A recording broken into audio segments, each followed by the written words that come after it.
Hello, it's Mike Rhyner of Your Dark Companion here, and I have Shoopy with me today. He is now of Your Dark Companion, aren't you, Shoopy? Darn right I am, Shoopy. We've got big doings coming up on Thursday, the 18th of July. There, we will be doing a Your Dark Companion remote. This will be at El Vecino. That is a Mexican restaurant, Bugner and Northcliffe, where your points of intersect.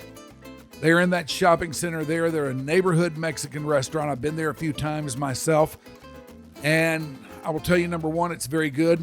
Number two, if you're going, you better get there early because they draw a crowd and they draw it fast. Do they not, Shoopy? They absolutely do. I can't remember the last time I didn't wait, but every single time it's been worth it. It is true, stomp down, hope to die, Tex-Mex. It runs in their family over 100 years ago. With their great-grandfather, they introduced Tex-Mex to Dallas, and they continue the tradition with El Vecino.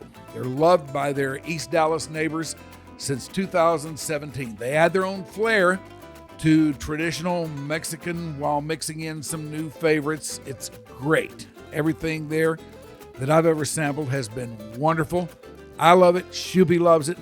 We know you will love it. And the drink menu, oh man, to die for. Shoopy. Fantastic. It is worth the trip alone. So enjoy a happy hour with one of their tasty signature beverages, Monday through Friday from 3 until 6. But most of all, we want you there with us on Thursday, the 18th of July. We'll be there from 2 in the afternoon until 4. We'll be doing an episode of Your Dark Companion there, and we want to see you there. And you know what you get if you do show up? If you're one of the first 35, you get a damn shirt. And who would not want that? Even says, Mike Rhyner, give a shirt. Yeah, the doesn't is crossed out. Yes. Because we do give you a shirt. Yes. Ooh. That's right. I do give you a shirt, but I don't give a shit. So there, it kind of works out either way there. That was pretty spot on, Mike Rhyner. Pretty freaking spot on. Yeah, it is. It is. Anyway, come see us at El Vecino. Thursday, the 18th of July, we'll be there from 2 until 4. Shoopy will be there. Becca will be there. I will be there. Ashley will be there. You'll have the whole Your Dark Companion crew out there. And we want you to. You.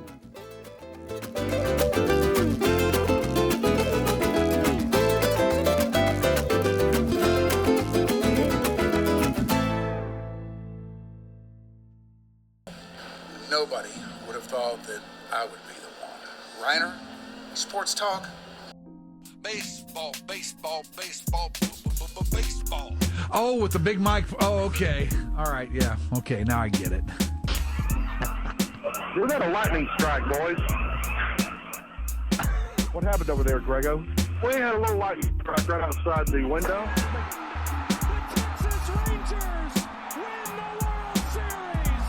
All right. Here's a tip for all these Americano League teams. Wait, you said tip? Yeah, tip. Okay. With a P. Keep jamming.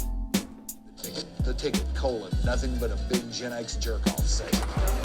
This is a cool night or what? Although somebody would hear that and go, bullshit. I'm back, bitches.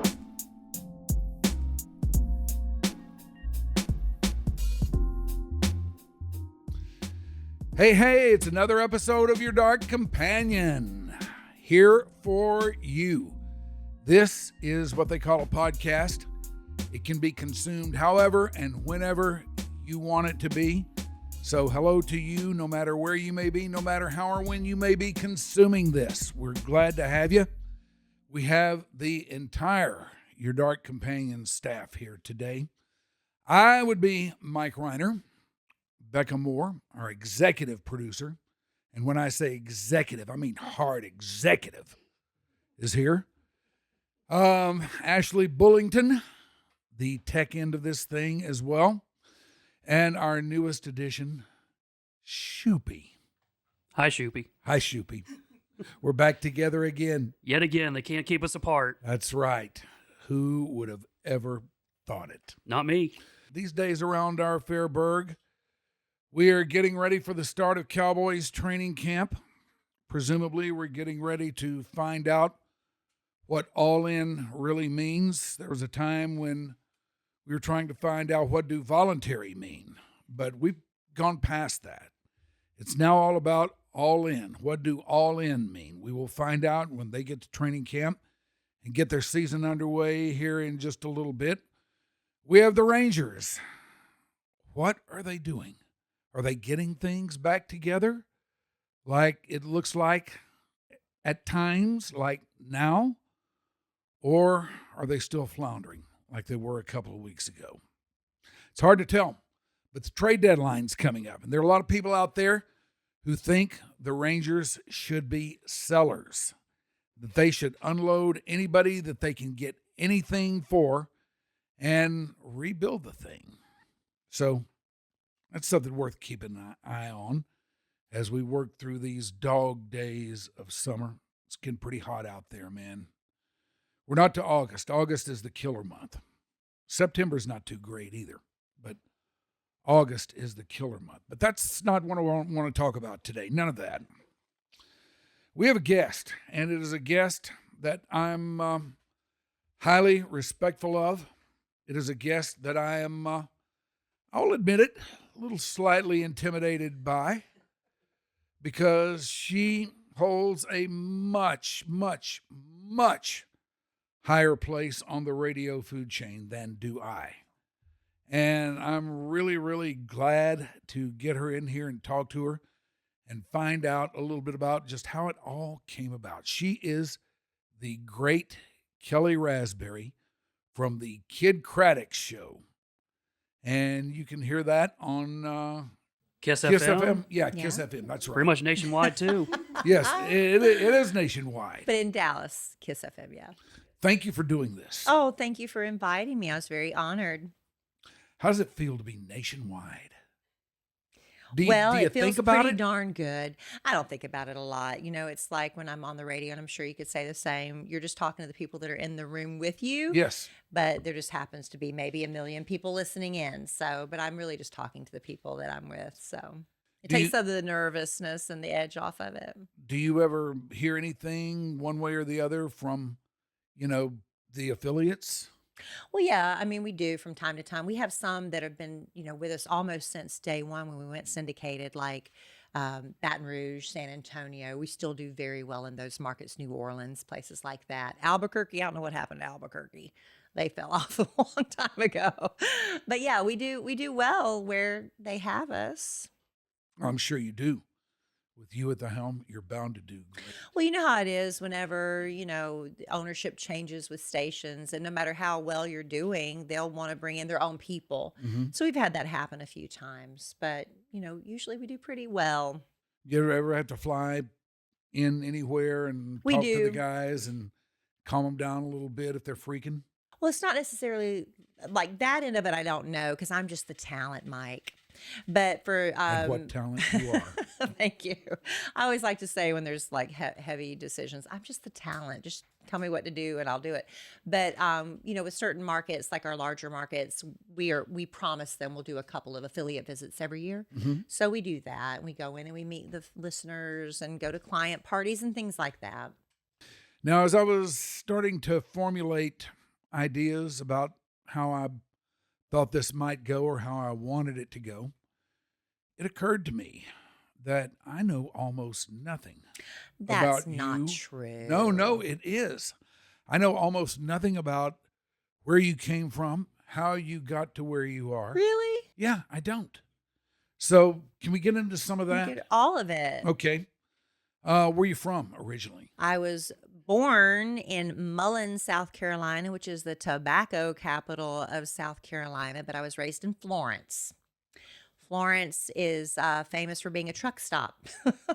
If you take I-20 and head east, it dead ends in Florence, South Carolina, and then it intersects with I-95. So the 2095, we got a lot of truckers that come through. But that's where I was born and raised. And when I was growing up, I went to a private Christian school that was run by the church that I went to. So it was a hellfire, brimstone, fundamental Baptist, Bible-believing church. Signs on the doors asked, ladies, please wear dresses. I remember the first day a woman dared to wear palazzo pants to a Wednesday night prayer meeting. She was the talk of the church for about a month. But, that's just the way I grew up. And at my school, we had to sign contracts promising we wouldn't listen to rock music and we wouldn't go to movies, which, I'm a rule follower, but I didn't necessarily follow all those rules. But anyway, that's the way I grew up. And, but I wanted to be a sitcom actress. That was my dream. But I'm in Florence, South Carolina. So what do? And so I went to the Yellow Pages, which used to be a thing. I know my daughter would now be, what are you talking about? But in the back of the phone book, there was a little section, the Yellow Pages, where people would advertise. So I looked for acting classes. And there was one place that offered them in Florence, and it was Valdati School of Modeling. And so I signed up for all the courses. Not that I wanted to be a model, but you kind of had to sign up for everything to get the acting. And she had a convention every year in Myrtle Beach, South Carolina, where she would invite people to come in from New York and LA and Atlanta, because Atlanta now is a huge place for TV and movies, right? But at the time, it was just starting. We're talking early 90s. Right. And anyway, I was hoping to be discovered by an agent there, and I was. I went to Atlanta for a little bit, but I met the owner of a radio station there. His daughter was also there. She wanted to be a model. I wanted to be an actress. And he said, he saw me do my monologue and all my things. And he said, have you ever thought about being in radio? I said, no, I hadn't, but I love the radio. I grew up worshiping Rick Dees. I mean, I loved Rick Dees. I would listen to his show. I'd tape it on my cassette recorder every week. I'd listen to it through the week. I loved all the, radio's changed a lot. It's not that anymore, that theater of, fake voices and fake phone calls. People call you out on that now. But so I hadn't thought about it, but he thought I'd be good in radio. And I was like, oh, okay. I was 18, about to be 19. And he said, call my friend who owns a radio station where you live and tell him I told you to go in. And I didn't have any better sense but to do that. Now, see, that's really interesting because this is something I get into with everybody who's in the game that comes through here. And most of them say that, I really wasn't into radio too much. I loved radio. I just never thought of it as a career option. No, I didn't really think of it as a career option until a lot later than I should have. But as far as what I liked doing when I was a kid, I loved listening to the Mighty 1190 KLIF. Yeah, my favorite thing to do would be to sit up late at night and try to find AM stations across the country. I did that too. I'd pick up, in shows in Chicago and stuff. It was really fun. But I remember there's nothing more traumatizing than seeing my first DJ. That was very disappointing, Mike. That's a letdown. The nighttime DJ, they had the sexiest voice. And then I remember one of them was going to come to the Florence Mall where I was working at Go West, my parents' store. And I wanted to make sure I was there that day because the nighttime DJ was coming out to do a Jell-O jump for charity. And he walked by and I saw him. And I was never more disappointed in my life. But that was a good wake-up call. We all need to be disappointed as children at some point. But anyway, I just called the local radio station and said, hey, this guy thinks I'm funny and I should be on the radio. And he said, well, come on in and let's see what you can do. And he set me in a room with this great giant tape recorder, which I didn't know what it was. It was a reel-to-reel machine. I now know. And he said, just start talking. I'll be back in 30 minutes. And I didn't know what to do. I was 18 and, I loved MTV and everything. So I just said, well, I can do a British accent. I can do, Dr. Ruth Westheimer was really big at the time. I said, I can do a little Dr. I was just talking. And I thought it'd be funny if maybe you took a rock song and sang it like in an opera voice. I literally just sat there for 30 minutes and just babbled. And he came back in and listened to it and said, I don't really have a job for you right now, but our morning show guy is doing the show by himself. So I'll let you come in and sit with him. If he uses you, we'll pay you. And if we don't, you just sit there and learn. So I showed up every day with a box of donuts and I just sat there and just loved it. I just loved being in, it was the nastiest, dirtiest little cinder block building out by the by the railroad tracks, out by the truck stops. Mm-hmm. But I loved it. I'd go every day. And about a few months later, the news girl quit. And they said, you want that job? I was like, sure, I'll do it. And so that's just how it happened, just really organically. And then a friend of mine who had dreams of bigger things. He always dreamed of working with Howard Stern, and he ended up doing that, by the way. He manifested it, I guess. He would go through the trades. We had R&R, remember R&R magazine? Oh, yeah, you bet. And he saw this job ad for working for some guy in Dallas named Kid Craddock, and I'd never heard of him. I'm in Florence, South Carolina. This was before internet. It was before, I had no way of knowing who Kid Craddock was. And he said, you need to apply for this job. You're bigger than Florence. And I was like, no, I'm not. My family's here. My friend's here. I had a crush on him. Like, I don't want to leave you. But he said, you need to apply for this job. And I did. It's a long story, Mike, and I can keep telling it if you really want to hear it. Well, I mean, did you ever do anything except radio? Any other job other than radio? Yeah. My parents always had, like, my daddy was an entrepreneur. So he had like a shoe store called the Shoe Place. He had a car business called the Car Place. He had, when Urban Cowboy was a big movie, he saw what was happening. So he opened a Western wear store called Go West in the Florence Mall. It had a jingle and everything. Would you like to hear it? I'd love to hear it. Get ready for greatness. We got hats and belts and boots, jeans and shirts and Western suits, all the finest Western wear. Go West. Go West. We got the finest Western wear. Go West. Them good old boys gonna treat you well. Go West. Don't settle for less. Go West. And then my daddy'd come in. That's Go West in the Florence Mall. Let us bring out the cowboy in you. So I worked there, selling cowboy boots and belts and all the stuff. I also, for a while, I did data entry at an insurance place. I worked at a belt department store in the ladies department. I did, because of working that radio job, I also met people that worked at the local CBS affiliate, and they needed somebody to do weekend weather because they needed somebody just to kind of fill in. And so I started doing weekend weather. They were actually going to send me to meteorological school. And I was getting ready to enroll in that when I got the job in Dallas. I was going to be a meteorologist. I thought that was going to be my career path. Now, what was the hookup to you winding up here? So my friend Booker, his name is Chris Booker. He went by Booker Madison at the time. And right now, if you're curious, he works in LA. He's a DJ there. He also does a podcast with Perez Hilton. His name is Chris Booker now. So anyway, he got me to apply for this job. And I just sent in a tape, can we say half-ass? Yeah, I you half-assed say anything it. you want. I just half-assed it because I didn't really want this job. All my family and friends are in South Carolina. I knew nobody in Texas. So I sent it in, and then one day I'm working at Go West in the Florence Mall, and my phone rings, and it's the PD at the time, and he called me and he said, "Hey," he said, "I got your tape." He said, "I'm from Orangeburg, South Was this Carolina." Randy Brown? No, Amy. Who was it? It was the guy that was the PD at the time. Scott something? I can't even remember. It's been 30 years. Y'all have to forgive me. And there's a reason I can't remember him, and I'll get to that. Huh? PD at KISS when I got hired. No, we're not going to remember it. All right, okay. But that's beside the point. Edit that out. Not really. So anyway, he called me, and he called me and said, "I'm from Orangeburg, South Carolina." He said, "Yours is the only tape that came in from South Carolina." And Are you from Texas, born and bred? I am. If you go anywhere else in the country, you know somebody's from Texas. You want to meet him, talk to him, and get to know him. So he just missed somebody from back home. So he called me just to talk to me because I was from South Carolina. And we had a great visit on the phone, talked for about an hour. It was a slow day at Go West. And he said, finally, "I'm going to be honest with you. You are so great on the phone." He said, "Your tape sucked." He said, "I want you to go back and record a tape with a man," because I just sent him one of me talking. He wanted to hear what my chemistry would be with a man. Yeah. Because Kid was And looking this is for the a partner. program director of KISS. Yeah, I can't remember his name. Dang it. I can't remember. It was Scott or Mike or something. I don't remember. Anyway, there's a reason I can't remember. I'll tell you that in a second. So he said, "Send another tape." So I called Booker. I said, "Booker, I got to send another tape." And he was the nighttime DJ. So I sat in with him. We recorded it. I sent that back in. And about 2 weeks later, my phone rings again, and it's Kid Craddock.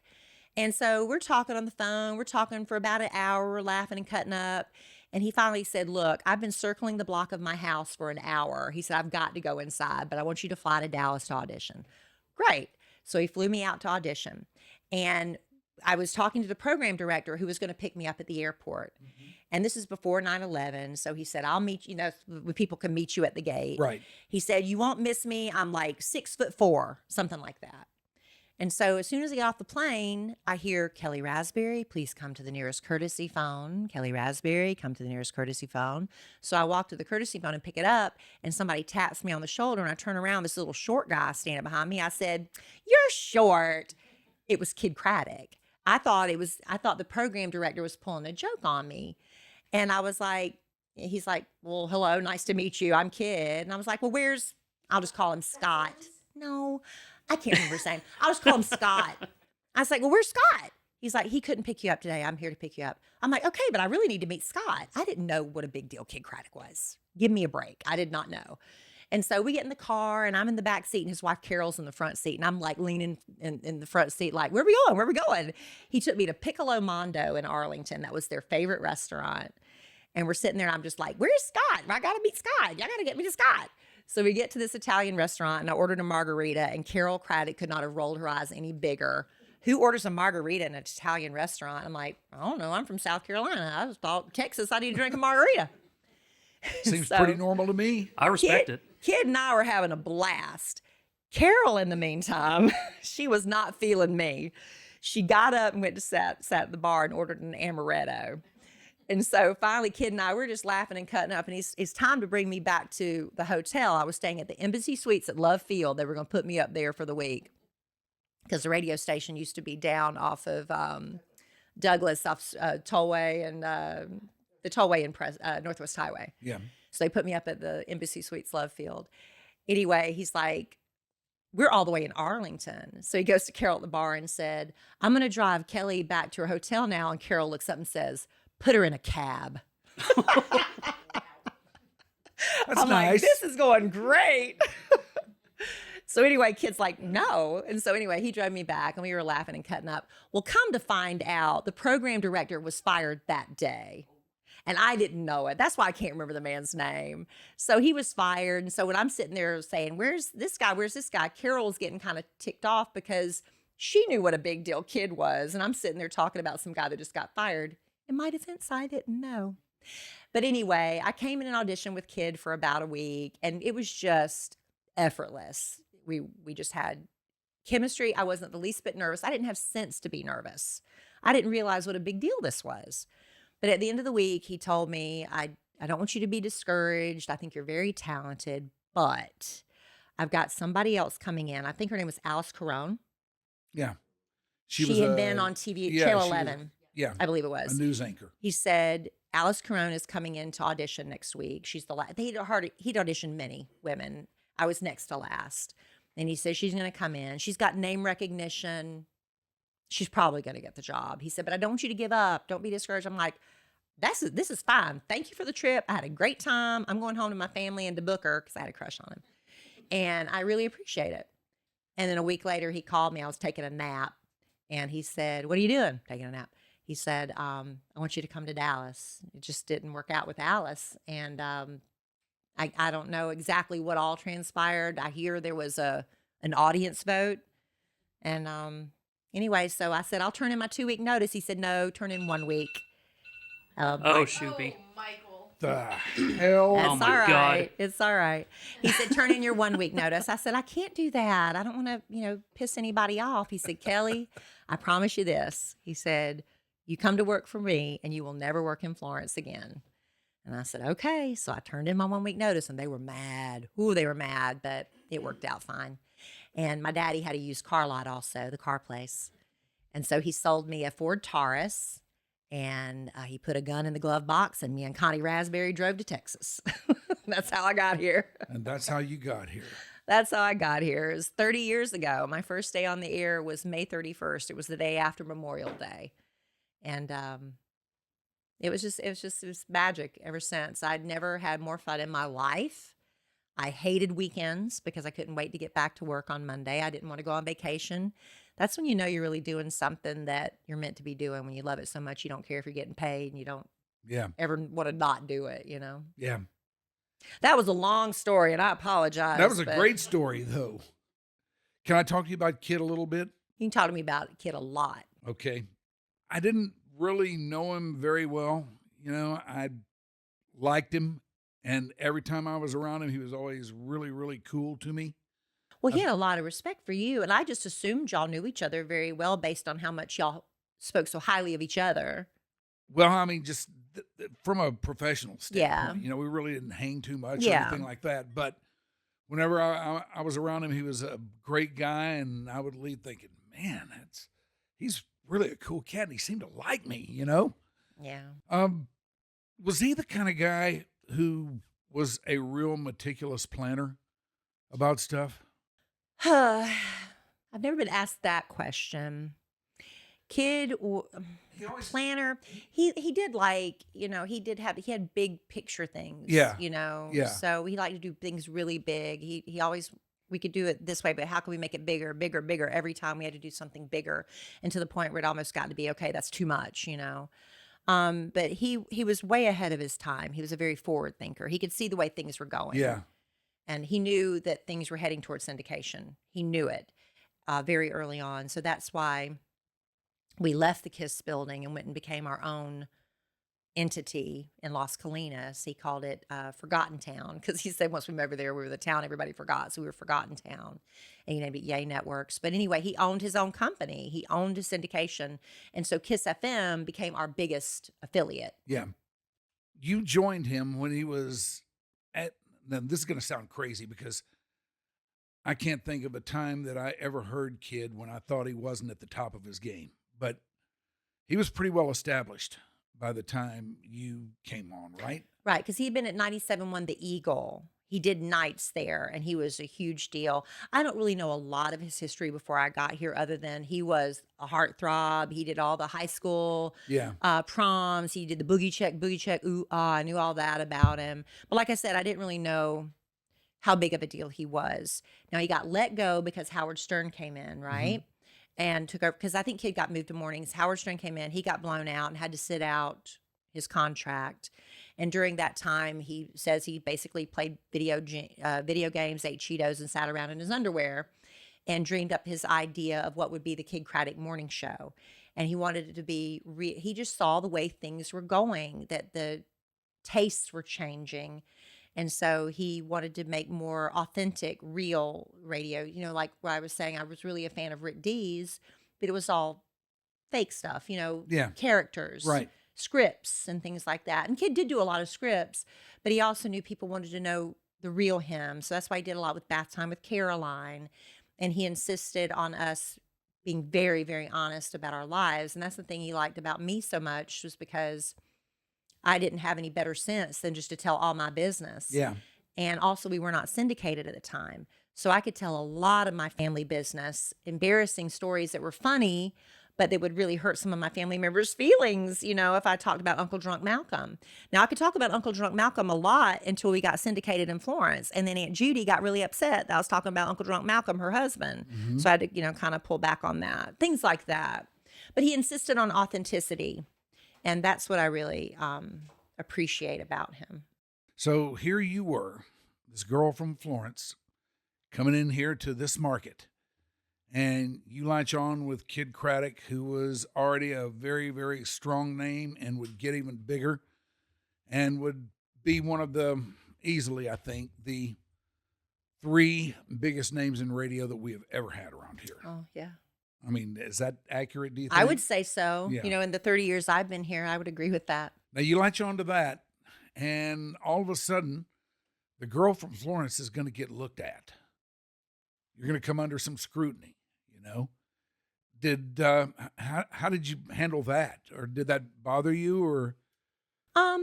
I think what happened, I didn't realize what a big deal, like I said, I didn't really realize what I was doing. It all happened so quickly that I moved to Dallas and gave up everything. And about 3 months here after, I mean, like my first week here, we had a celebrity baseball game with Michael Bolton. Remember, he was going around doing all that, and all these celebrities. I'm like, what the hell have I done? And I had like maybe a mini nervous breakdown, I'd call it. It's just like kind of almost like an aftershock, I guess you'd say. So I did go into therapy for a little bit just to kind of talk through what was going on in my life. I remember when I got my first hate phone call because we didn't have social media back then. Like I told you, I hated the weekends. I wanted to be at work all the time, so I would go in on the weekends sometimes, and we'd have, well, every weekend I'd go in. I didn't have any friends yet. You know, it takes about a while to get friends, but I would go in and I'd decorate the office. I sponge painted the walls and things like that. And when the phone rang, I get so excited because I'd answer the phone, Kid Craddock in the morning, and this girl said, "I just have a complaint. Me and my entire office," because they always speak for the entire office, Of course. "hate that new girl, Kellie Rasberry." And I was like, okay, I'll tell them. I was so crushed. I hung up the phone. I went home, got in my bed. I didn't get out of bed until Monday morning. I was so devastated. I'd never had anybody just blatantly hate me like that. And Kid called me to check on me as he did, because I was new in town. He's like, "What are you doing?" "I'm lying in the bed staring at my ceiling fan." And I told him, what happened. He said, "Kelly, I don't care if people love you or hate you." He said, "If they have no opinion about you, that's when we have a problem." So that gave me kind of permission to, it's okay to be hated. But I did, get criticism that I wasn't used to. When you're being that authentic, people are going to throw it right back at you. No, sure. But that's another way in which the great Kid Craddock was ahead of the curve. He knew that, like me, hate me, just Have an don't have, opinion. just have an opinion about me. Yeah, that was it. And so, we did get, social media. It took a while. I mean, it hurt. Yeah, it hurt my feelings a lot at first. Now, it really doesn't bother me unless you say something about my kid. I get a little bit defensive about that. But, I've been really lucky. I don't really get that much hate. I'm not inviting it, but I don't get that much. I don't get that many naked pictures either. Like, all of my friends get all these naked pictures. I'm like, why? I don't get those. I'm not inviting want those 'em? either. No, I'm just like, it's weird what people get. I'm like, it's not my experience. I don't know. I was thinking maybe we could help. if you No, want 'em, it's but all right. Maybe not. It's all right. Do you think he introduced you to the audience gradually, or did he just throw you right in there and say, "Start swimming"? Oh, he threw me in. I mean, yeah, that 1 week on the air. But he loved, I mean, he threw me in there, but eventually, my stories would come out about my family. He would love it. Like, we'd still be, we made it 19 years. We fought like husband and wife. I always said we were like a married couple, just like married people. We fought all the time and never had sex, is what I'd say. But he loved it if I would surprise him with a new story 15 years in, I'm like, I've never told that story before, so. But yeah, it was just, he didn't every day say, "Well, Kelly, tell us something new about you." It wasn't like that. A lot of the time, the scene between people who work together on the radio is one thing on the air, but quite another off the air.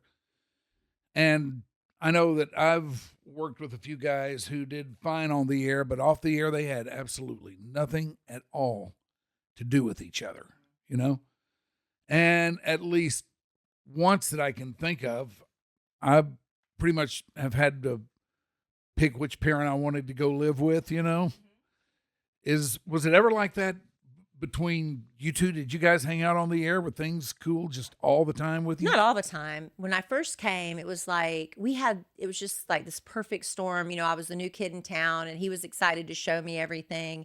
Every day after the show, we would hang out. We would go to dive restaurants. We'd drive around, just laugh, joke, cut up.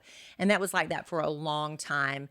His wife didn't love that. She's like, "You need to come home eventually." But that's how he wanted me to get to know the city and the people. And that's how we bonded as a show. Yeah. But there was a time when Kid and I did not speak to each other off the air for 3 months. It was really bad. But he started this thing called Bitboard. It was a comedy bit sharing service that radio stations could subscribe to. He sold it, made a lot of money. Mm-hmm. But he would have a convention, and one day all the DJs came. The convention was in Arlington that year, and a bunch of them came up to the studio, and I was in a separate studio where, I had headphones on and he had headphones on so we could talk to each other. But the other DJs were in the room with him. They couldn't hear me. And so Kid's in there and he's talking and cutting up with his buddies, and I'm trying to get a word in edgewise. And I finally said something. I was like, "Why am I even here? You aren't even listening to me." Yeah. And I embarrassed him in front of his friends.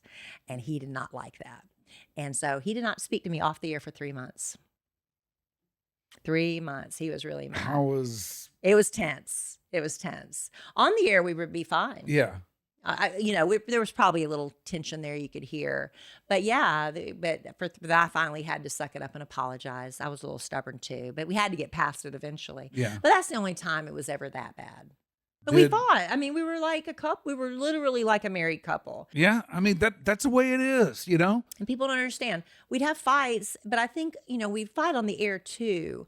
But I think a lot of people they were cool with it because they were like, well, me and my husband fight too, but they could tell we loved each other. Yeah. It's a totally different thing to listen to two people, hate each other fight than it is to hear two people, love each other fight. That's two totally different things. Yeah. And so they knew we loved each other, so we could get away with fighting some. But, there was some personality conflicts. We had rotating, people that would come in and out. Big Al and I have been there the longest. Right. Al came the year after me, so he's been there like 29 years. But, there would be a co-host that come in and we would just butt heads and, Kid would have to call us into the office and say, y'all need to work this out, sometimes. But that's just normal. That's like a family. Sure. All right, now let's go to the big day, the day Kid died. Yeah. And the radio landscape shook like it hasn't since, and I don't know what it's going to take to make it shake that way again. Tell me where you were, how you found out, all that stuff. Well, we had gone to New Orleans. We were doing an affiliate visit, but also there was a gentleman there that throws a charity golf tournament for kids. And this was like the third one he'd done, maybe the fourth. Anyway, so we tied, killed two birds with one stone. We went in for the affiliate visit and also the charity golf tournament. And to be quite honest, Kid and I had a huge fight before that trip, a very huge fight. But like I said, we loved each other, but I was so mad at him. I'm like, I'm not going to New Orleans. I'm just not going to go. And I was talking to my friend who was in HR. She goes, you shouldn't go, Kelly. You shouldn't go. He needs to learn, how girlfriends are. Mm-hmm. But I was like, no, I've got an obligation to the affiliate. I've got an obligation to charity. I have to go. Thank God, I went. But so anyway, we went, and the tradition in New Orleans, the tradition was Kid would always go out with the guys on the show and I wouldn't go. I'm not a big gambler, and there's the casinos there. Right. And they would always go and I'd stay back in the hotel room. That had nothing to do with anybody being mad at each other. It's just I would get in my bathrobe. It's not your thing. It's not my thing. I would snuggle up in the room and everything's fine. We'd see each other the next day. So that night, Kid and JC went out. They had a great time. JC was with him, and he said Kid was doing bits, coming up with new character ideas, and just having a great time. He wasn't drinking, but just having a great time. So the next morning, we all met in the hotel lobby. We were getting ready to go to the charity golf tournament, and he came down, and we still were kind of fussing a little bit at each other. So we weren't really speaking, but he was like, yeah, I didn't really feel well last night. In fact, I almost called an ambulance. And we're like, what's wrong? He said, I had a pain in my arm. I felt really, really nauseous. We're like, Kid, you need to go to the doctor. He's like, no, I feel fine now. But he's like, I'll get it checked when I get home. We should have insisted, but we didn't. He insisted he was fine. So we go to the golf tournament. Anyway, our boss man, George, came over and said, Kid, Kid's very sorry about, the fight y'all had. Kid, how Kid is. And I look over at Kid and he's giving me puppy dog eyes like he did. And I was like, I know, George, but he just can't keep doing, we were just having a little fuss. So anyway, after we got off the bus, we all posed for a picture, and you've all seen the pictures online, I'm sure, but he's standing behind me and he starts rubbing my shoulders while I'm doing that. So I knew we were good. We were good. He's rubbing my shoulders. He never said, I'm sorry. George said he was sorry on Kid's behalf. But I'm so thankful that happened. So anyway, they're getting ready to start the golf tournament, and kids, they wanted Kid to hit the first golf ball. So he said, I'm going to go warm up on the first tee. So all of us on the show had a assigned golf cart. Well, mine was missing. Somebody had taken mine. And so I'm like, where's my golf cart? Where's my golf cart? So Kid, Jenna, JC, everybody's on the first tee except for me. And then when I finally found my golf cart and I'm heading that way, Kid is heading back. He's passing me. And he was just like, he waved and I waved. I'm like, what's going on? And they told me that Kid got really overheated and went back to, we had an air conditioned, like one of those travel buses. Yeah. Nice, like a, what do you call it? Like a, whatever. It was a nice limo bus. And he was going back there to cool off and just, so I went to the golf tournament and we did what we had to do. We did our appearance. We did the parade. You know how they do in New Orleans with the umbrellas. We're just having a great time. And we think Kid's in the bus cooling off. And so anyway, after we're done with our obligation to the tournament, we're like, where's Kid? We don't know where he is. He's just gone. And Jenna gets a phone call and she falls to the floor screaming. And we're like, what is going on? What is Jenna doing? And she's screaming, no. Jenna's one of the other people on Jenna's the show, on the right? show, yeah. And she was like, he's dead. I'm like, what are you talking about? And she's like, Kid's dead. And I was like, that's not true. I said, George would have called me. And of course, I look at my phone and there's a million missed calls. So I called George immediately. He's our boss man. We call him Boss Man George. He's our operations manager. And I said, George, Jenna's on the phone. She's screaming like a crazy person that Kid's dead. And he said, now, doctors tell you, if this has never happened to anybody, I'm going to tell you now, doctors will not tell you the person is dead. They'll say, you need to come to the hospital. It's not good. Yeah. That's what they'll say, because they don't want you driving like a crazy person and maybe getting in a wreck.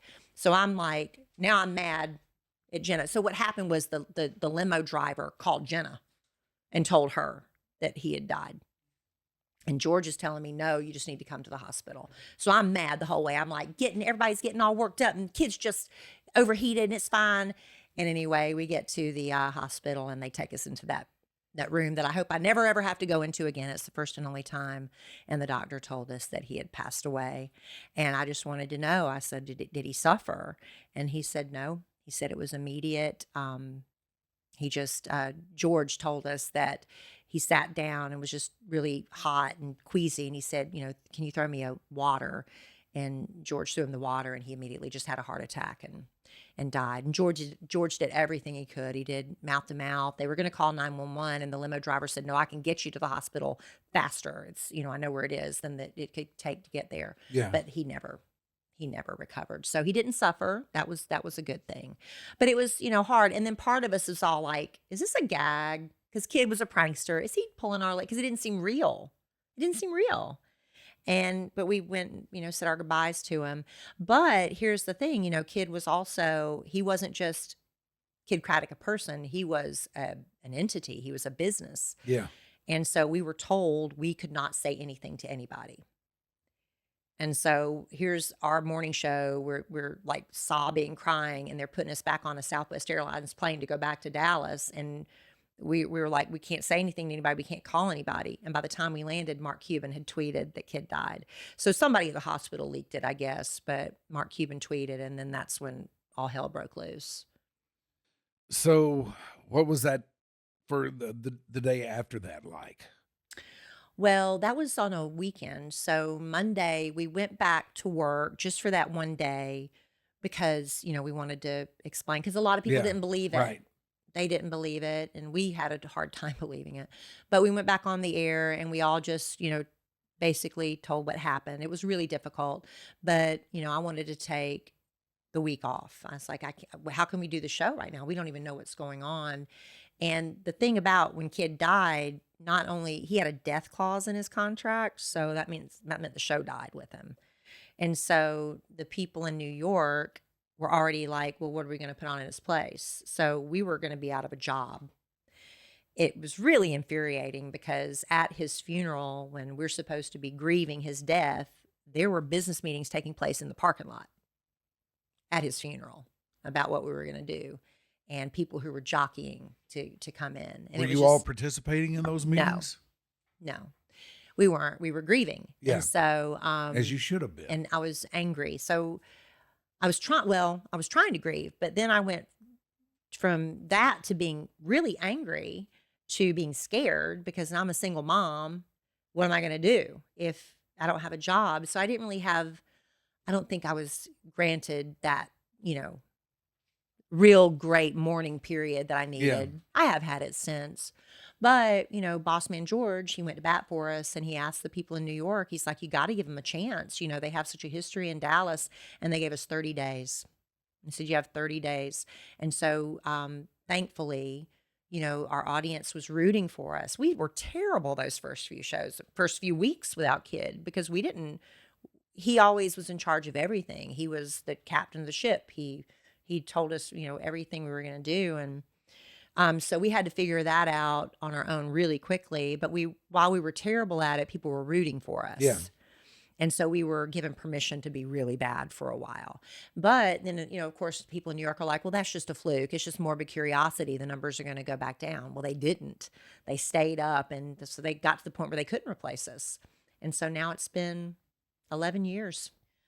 So I also, can I say something real quick? Yes, yes, So you can. actually, I was a huge Kiss FM person. Like, we loved Kiss FM. My cousin was friends with Kid's daughter, and they did dance together. So, like, we were huge Kiss fans. And I actually remember those first couple shows afterwards. They were terrible. It's not that they were terrible, but it was the one thing I remember was just like y'all's pain. Like the pain of like, it was almost like losing a family member. And very that much really so. like, I mean, how could it be any other way? yeah. And that really like implemented on us too, as like listeners and people who loved y'all and felt like we were part of the room with you guys. I think his death brought down like the wall that separated radio show from audience. I think it really like the veil or a wall or whatever you're going to say, it like dropped, because we would go out to the mall and stuff, and suddenly people that maybe used to look at us from across the room, you can be like, kind of like, you could tell they would now come up and they want to hug, and and so it just bonded us all. That was in a kind of way. going to be my question. Like, I was just curious about, not only the outpour of people who were upset about it, but the people who they genuinely did rally around y'all. They did. I get I don't know if y'all can tell, I get emotional talking about it. I don't want to cry, but it was really, really, really special the way people did root for us. Was there ever any talk about bringing somebody else in? There was, and we were very anti that, us on the show. We felt like you can't just force chemistry. You can't just bring somebody in to lead us. No, you can't. And so there was a little bit of talk about, would I want to take that position? I was like, no, I don't want to lead the ship. I'm very good in my support role. I know my role. That's my strength. I like to support. So I was a very big proponent of JC taking over that spot, which he has done very beautifully. And he's taken more criticism than anybody, because how dare you try to replace Kid? Well, he wasn't trying to replace Kid, but somebody had to lead the ship. So he's taken the biggest heat of everybody, because everybody likes to compare, But he's done a beautiful job. I think he's done a good job too. And I'm not asking you to name names or anything like that, but did they ever toss any names out your way that they felt like might fit? Yes.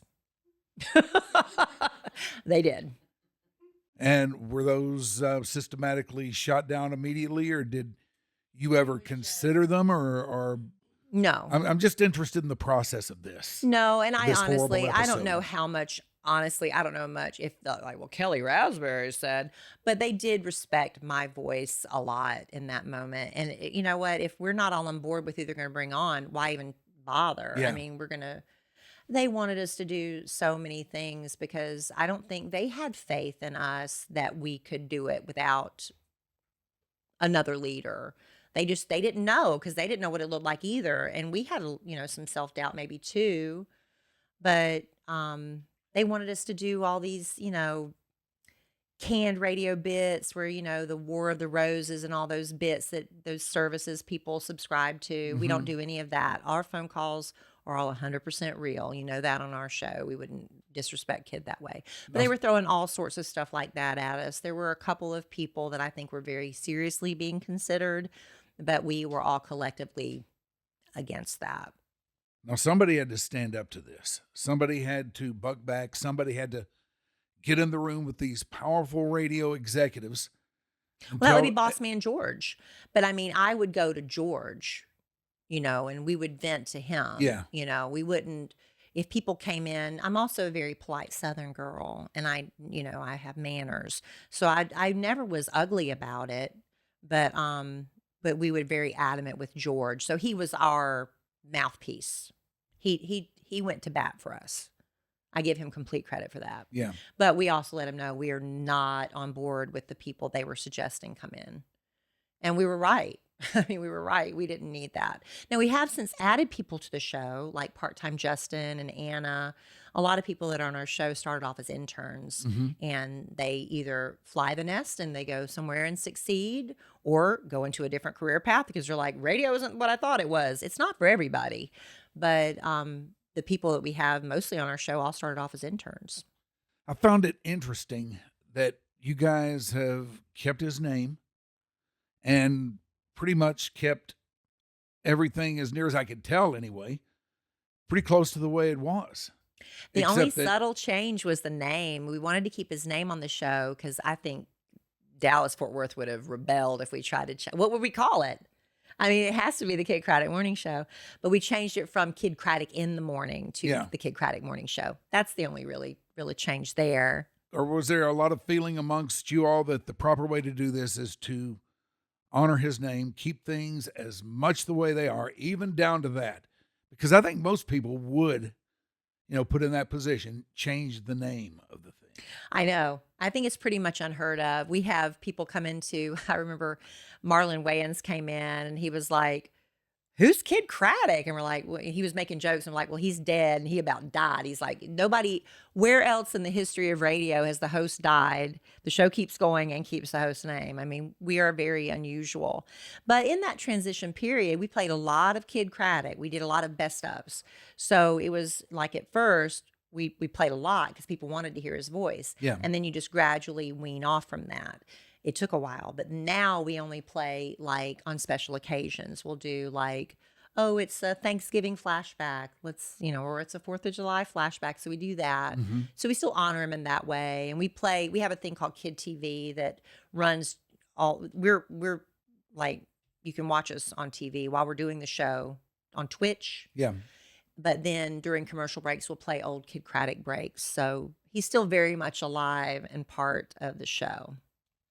But still, eventually, somebody has to emerge as the face of the franchise.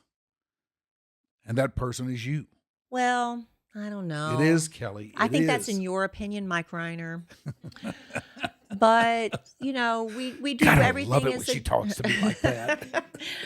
But we do everything, we just did finally after like 10 years, we did a new photo shoot. And so we did, like group shots, but JC is in the center all the time. And we kind of because he is leading the ship. Now, I'm not going to lie. I am very important to the show. I know that. I'm very important to the show. And that's not being bragging. That's just fact. It's a fact. That's just fact.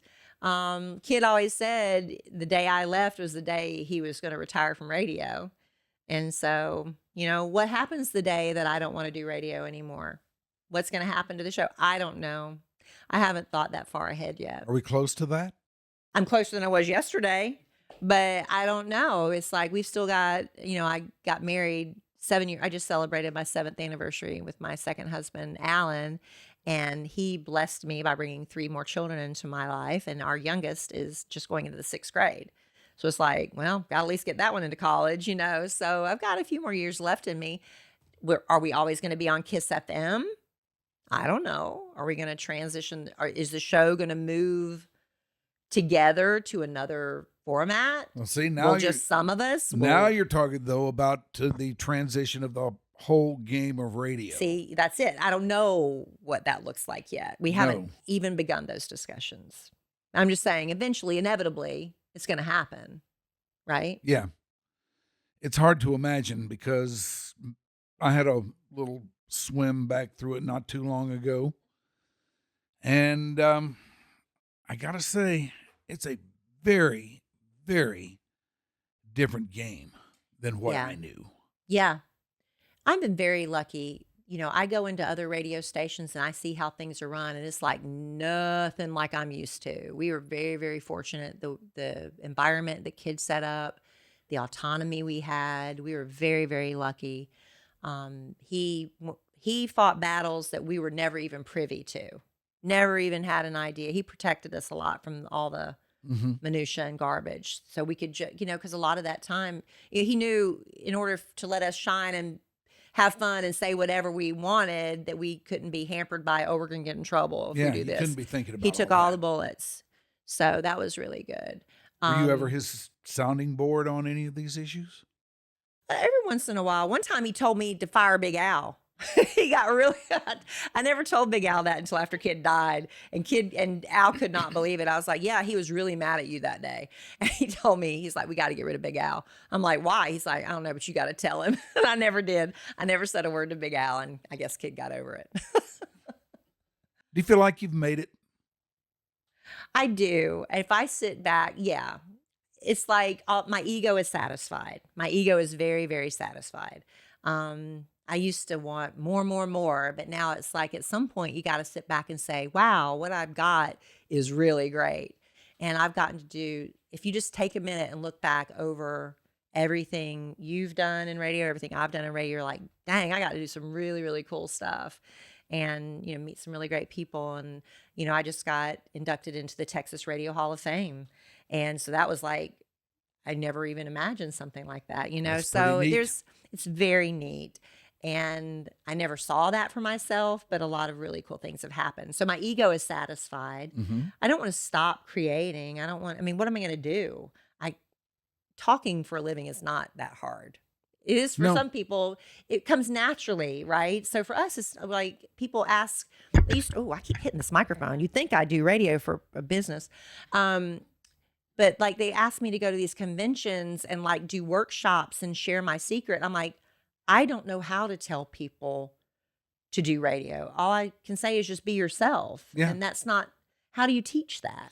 Yeah, people used to ask me, how do you do it? And I tell them, I don't know. Yeah. I don't know. I don't know. I just do it. I just remember when we would come on your show every once in a while. I remember you were out on a remote one day and I came up and I was so tongue-tied. I didn't know what to say because y'all, it was intimidating for me to be on your show because I wasn't used to y'all's chemistry. I didn't really know you that well except for listening to radio. You know, I've always had a crush on you from the day I moved to Dallas, the old gray wolf. I always said it. I had a crush on Mike Rhyner. You'd always wish me happy birthday on my birthday. It was very, very sweet. Don't think I didn't hear it. He's blushing. It's the truth. I always Shoopy. said it. My old gray wolf. I'd say it on the radio all the time. Even though y'all were the competition, I said it anyway. But when I got on your show, even though I talk on the radio for a living, I would clam up. And y'all probably thought I was the biggest dope because I'd be like, I don't know what to say. I just didn't know what to say. But I thought you were quite charming and delightful, well, thank you. just like now. Thank you. I think though that's interesting and leads me into a question. I'm curious about the dynamics for y'all because you and Kid were the staples, and then you have people that you brought in. I mean, Jenna and Big Al, and those are the people that everybody remembers. But how did those dynamics really work? Because when it comes down to it, you and Kid were what everybody remembered the show being about.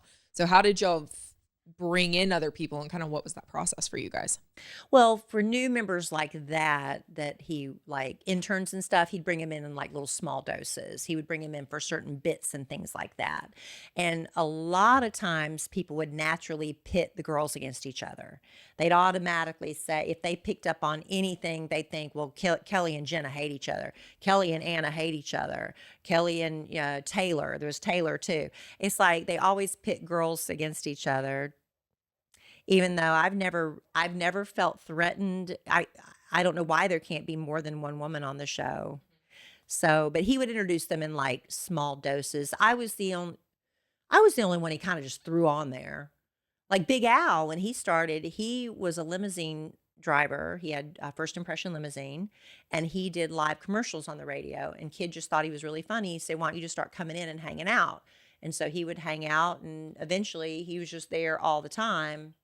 You know, so that's how he introduced people, and interns too. He'd bring them from the back room and have them come on and do a skit with us or do a game with us. And eventually they're just on the show more and more. So I might have been the only one he kind of threw on, right? Yeah. Yeah. Yeah, that's kind of the way we used to do it at the ticket too.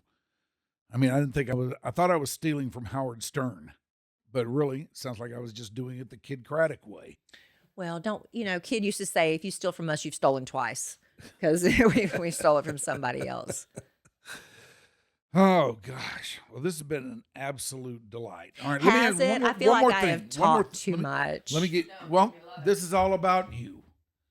This is all about talking. I wanted to find out about you. Okay. And I have. Let me ask you this though. Suppose you got out of bed tomorrow and you went to the station and you told them, I don't want to do this anymore. Now, you're in a place where you're well known, you're well thought of by everybody. You could pretty much walk out that door, never look back, and go do whatever you might want to do. The question is there anything you might want to do next? And if so, what might that look like? Do you need a co-host for this podcast? You're hired. So hired. I don't know. I don't know, Mike. I do have a podcast I do with my husband called A Sandwich and Some Lovin', if y'all want to check that out. I also do a Love Letters to Kelly podcast based on a segment of her show. So I could keep doing the podcast if I want to. I'll tell you, getting up at the butt crack of dawn, before the butt crack of dawn, is not fun. And I look forward to the day I don't have to do that anymore. Yeah, But I have a little bit of that in my history too. And yeah, it's no it's fun. hard. It's hard. So that I just can't imagine not doing radio. So would I, if I didn't have this job anymore, perhaps I'd put out some feelers and see if there was another radio position for me in the Dallas area. I might. The line would form to the left. Do you think? Yes, I know.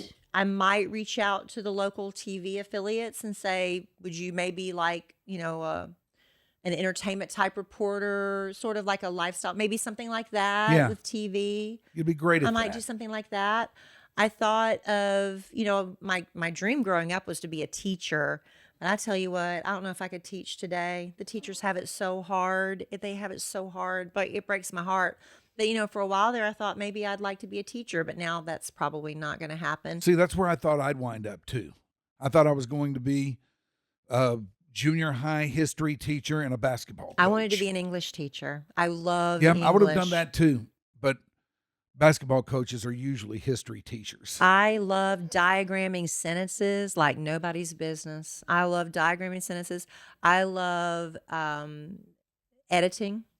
I love it. If I read a book and I see they missed something in there and there's an error in that print, I cannot believe they let that get by. I just love all that. I love grammar. But that's what I would love to have done. I also might want to work for a charity. That'd be kind of fun. There's just a lot of things I could do. I don't think I'm going to be that person that just sits at home. Well, I just took up three-wheeling. Oh, yeah? I got my three-wheeler license. Yeah. All right. I'm street legal. My husband loves that because he's always, he has Harleys. But now we're planning a trip. We're going to go up to Broken Bow. I'm going to ride up on my three-wheeler to Broken Bow with him. That'll be fun, right? That will be fun. Yeah. Well, I guarantee you, whatever you do next, first of all, I hope it's not for a long time. And secondly, whatever it is, you will be able to take your pick from a myriad of great stuff and wonderful opportunities. I hope so, Mike. Because you are the beautiful Kellie Rasberry. Oh, thank you. And I thank you so much for doing this. You're by far the biggest name I've had on here so far. Really? Yes. Well, I'm honored. You are. And this has been great fun, and I really, really appreciate it. Well, thank you. And I still have a crush on you. Oh, and Don't tell my husband. You. If things go wrong, you just say the word. Okay. We'll work something out here. I don't mind being a cat woman. Now, that's also a career possibility. Let's see. What does that say? Oh, yeah. Yeah. There's something I got to tell everybody about here. Oh, I can't wait to hear A it. little house cleaning here.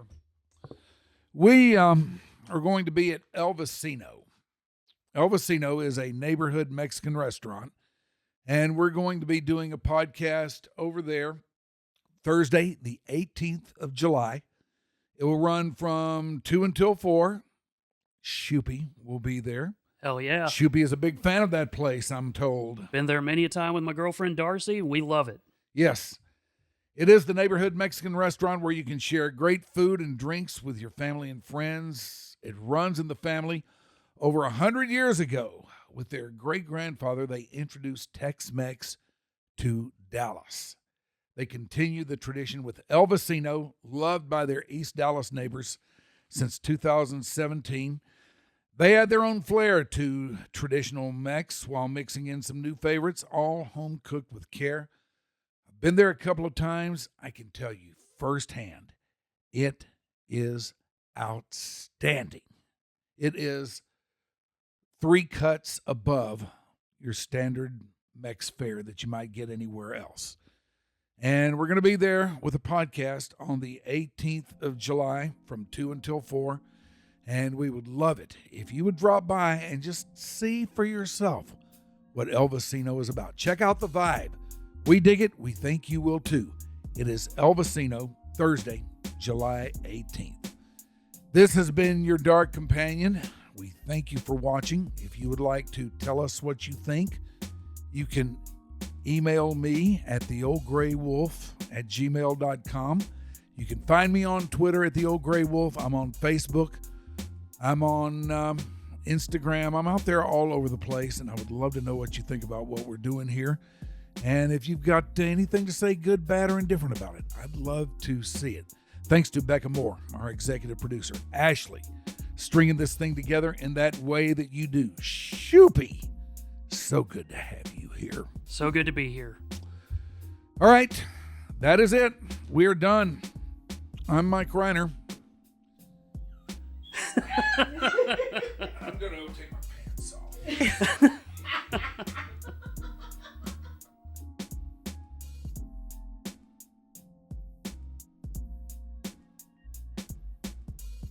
Your Dark Companion is a Stolen Water Media presentation.